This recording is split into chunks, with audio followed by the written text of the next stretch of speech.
Paano nga ba magparehistro ng motor? Since expired ang ating Mi Sporty na ginagamit, ay magpaparehistro tayo ngayon. At alamin natin kung magkano magagastos. Kasi last year, nagparehistro ako ay nasa 1,200 plus yung aking nagastos eh. Bago po kayo magparehistro ng inyong unit, ay make sure lang na lahat ng ilaw is gumagana. Tapos even yung busina natin, yung push button natin. So ganun yung ginagawa ko pag ako'y nagpaparehistro. Talagang chinecheck ko lahat yan para hindi tayo magka-problema sa emission. So we'll find out. Punta muna ako ng standard dito sa Lucena.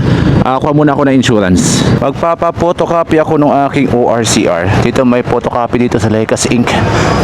So alright, nandito tayo ngayon sa standard insurance at may photocopy na ako ng aking ORCR. So kuha na tayo. Yun lang, bad news offline daw kay standard insurance. Tapos tayo nito. So try natin doon sa mismong emission center kung may available sila. Kaya lang, pagkakaalam mo kasi doon, medyo pricey ng konti, almost double yung presyo. But anyway, para hindi sayang araw natin, ay subukan na rin natin pumunta doon. Sana pwede yung emission and insurance sa kailangan ngayon. Renewal, emission inspection and renewal now open.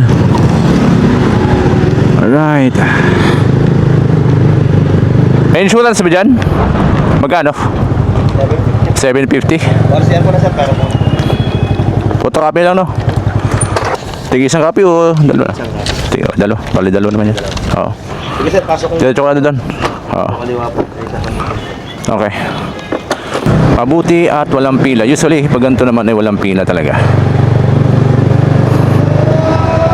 Alright, so tapos tayo po emission.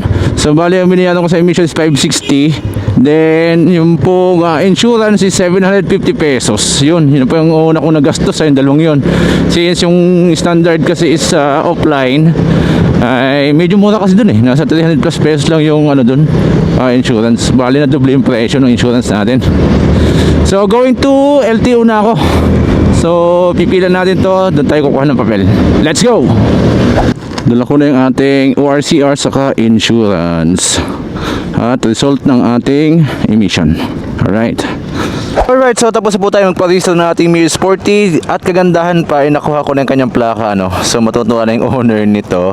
So bali ang binayaran ko po ay sa emission is 560, 750 yung ating insurance, then 377 yung ating OR So yun po yung nagastos ko. At medyo mabilis lang, konti lang naman yung pila Hanap pa tayo ng checkpoint kung saan meron.